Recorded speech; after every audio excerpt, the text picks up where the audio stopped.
why are some Jews drawn to Hinduism? So that led me to think of the structure of Judaism, the structure of Hinduism, and the dynamics of movement. We tend to think of questions as purely spiritual, but in fact, religion interacts with history, and it's constantly interacting with history.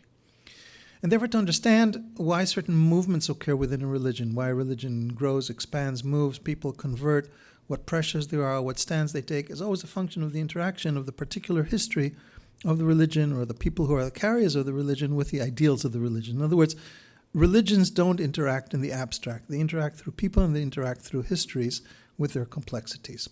So in fact, what one has to ask is, what is the history within Judaism that leads people, some individuals, towards certain configurations of Hinduism, and what configurations of Hinduism, and by vice versa, what does or does not occur on the Hindu side, and what particularities does that have? So this notion of the historical context leads me to the notion of crisis. And I'd like, as a starting point, to state that one of the theses also of my book, Judaism is in crisis. I think all world religions are in crisis. I think in many ways Hinduism is also in crisis. I'll get to that later on. But as a Jew, I can speak about the fact that Judaism is in crisis. And one thing about Judaism, the Jews are more aware of their crisis than others. In other words, why are we the chosen people? Because we're more aware of our crisis than anyone else. Can put it that way. It's a new definition. So what does it mean that we're more aware of our crisis? For this, you have to understand the history. So the crisis of Judaism, there are multiple layers to it. Some go back to its foundation and the structure of what it means to live a life of spirituality as structured by life of following a detailed way of life and legislation, and the potential danger of losing God knowledge due to total immersion in practicalities of the spiritual, of the religious life while losing the spiritual life. So you can become an expert in the religious life but not have spirituality. That's one dimension. But more specifically, Judaism has been in crisis in some way for 2,000 years since our temple. You know, when you go to India and you say, we have a festival during which we commemorate the destruction of the temple, and we say today we're mourning the destruction of the temple, and the Hindu will look and you say, just build another temple. What's the big deal? Well, it doesn't work for us because poor us, we only have one God and we only have one temple. Now, Hindus, they basically expect God to come down upon earth. The starting point is God, great fluidity in the boundary between God and humanity. So, moves one way, moves the other way. This is the fundamental difference between so-called Abrahamic faiths that have a much more rigid boundary and certainly Hinduism has a very fluid boundary. So you expect people to be divine. Either they're divinized or the divine comes down and they're proclaimed as avatars.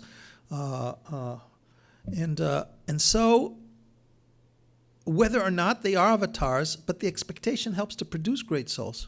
One of the characteristics of the Jewish draw to Hinduism is what kind of Jews. And I would say that 90% or more, I don't want to say 100% because I've known some exceptions, but 90% or more of the people who are drawn are people who come from non-Orthodox movements. In other words, where a certain power of spiritual vitality, including God quest, has been lost in favor of communal affairs, weakened practice, and they seek spiritual intensity, and they turn to Hinduism. Now, what happens when they get a touch of that divine? One of two things can happen. One is that this becomes their life calling, because that's where they encountered God. So, keeps a hold on them. The other is that they return to Judaism. In other words, they've tasted something, and then there's a movement of Baalei Tshuva, people who return to Judaism as a consequence of their encounter with Hindu gurus. Where do they return? They never return to where they came from. They return to Orthodox Judaism, because it's in Orthodox Judaism where they have the capacity to encounter that, and specifically to Hasidic Judaism. So one of the main places to come back to is where there is the equivalent of a great spiritual teacher. So probably the greatest among in the last generation was Rabbi Menachem Mendel of Lubavitch. I'm sure everyone here, as part of their being God realized, have heard of the Lubavitcher Rebbe. So the Lubavitcher Rebbe has been a magnet for many of the people coming back into Judaism. But there have been other figures as well who've been drawing them. What does that mean then for me? As an Orthodox rabbi who's pretty fulfilled in his religion, so why do I have so many Hindu friends? Why am I so drawn personally to exploring Hinduism? Every year I go to India. Every year I explore another element of it, and it doesn't stop fascinating me. And I have no interest in going to visit China and Hong Kong and one thing and another. So it's not that I go equally distributed in the world. I'll explore India ad infinitum, and I won't explore other places. So why is that? So Swami Sarvapriyananda claims that I have Hindu samskaras from previous lifetime.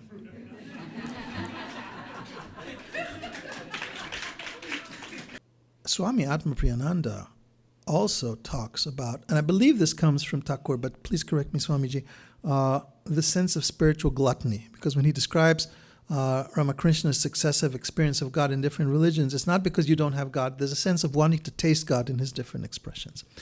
And I share this with Sarvapriyananda very much, who as Swami has been, I'll get to this question of reciprocity in just a moment, has been one of the most open and engaged in really reciprocal exploration of other religions. Typically, Hindu masters are happy they have the truth, they have it, but yes, they'll talk to other people, but they're not really interested in exploring the depth of another religion, and Sarvapriyanandaji definitely is an exception to that. So the sense of gluttony. I want to taste God in his fullness, in all his expressions. So that's another, it could be that I'm just a glutton. You put me at a table with chocolates, you'll see what I mean, and you put me at a table with spiritual chocolates, you'll see similarly how it works. So I mean, I'm just, I lack spiritual self-control. The other potential explanation is that Hinduism has something in particular to offer that I and Judaism are lacking. So I spoke earlier about crisis, and one dimension of the crisis is the crisis of what we call the exile of the Shekhinah.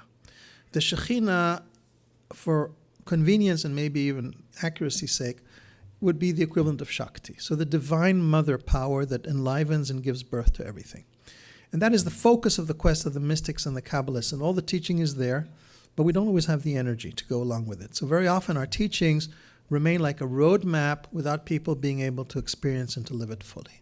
The wealth of Hinduism is this incorporation of this mother aspect. And this is something that we in Judaism are desperately in need of.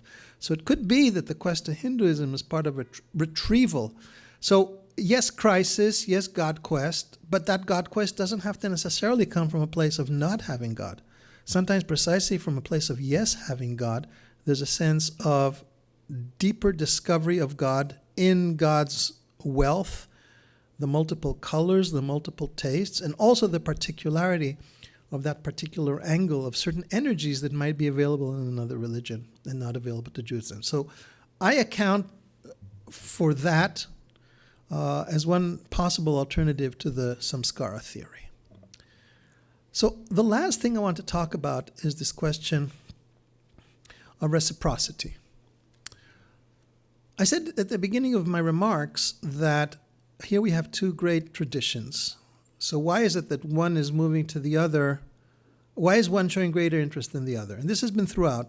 Now, when I started visiting India 20 years ago, people didn't know Judaism. That's changed.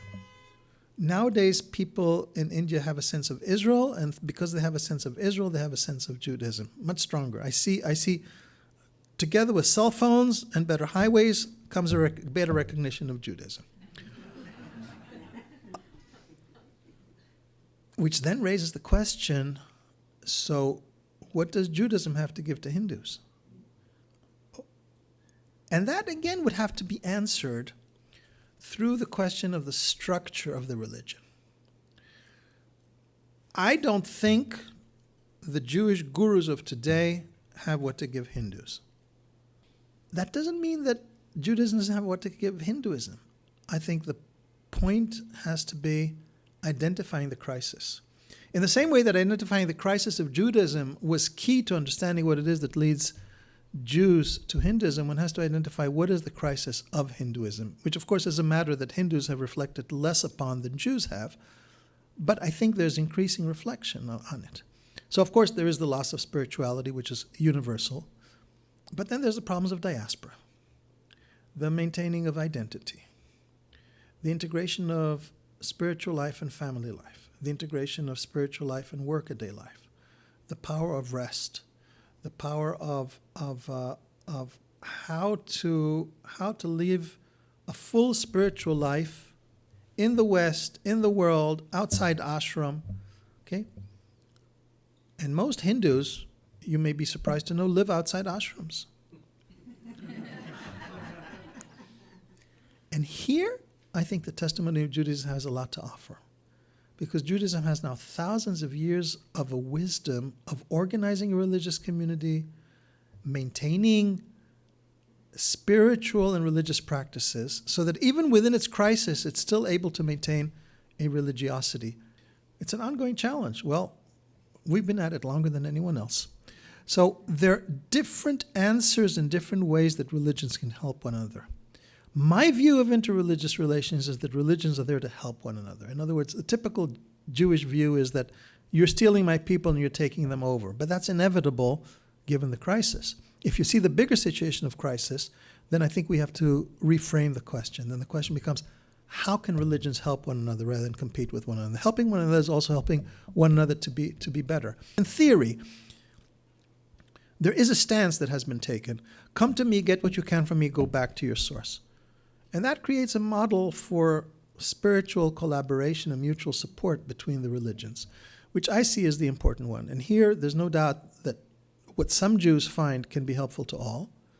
And by way of invitation, I also think that Judaism has what to offer to strengthen some of the struggles of Hinduism.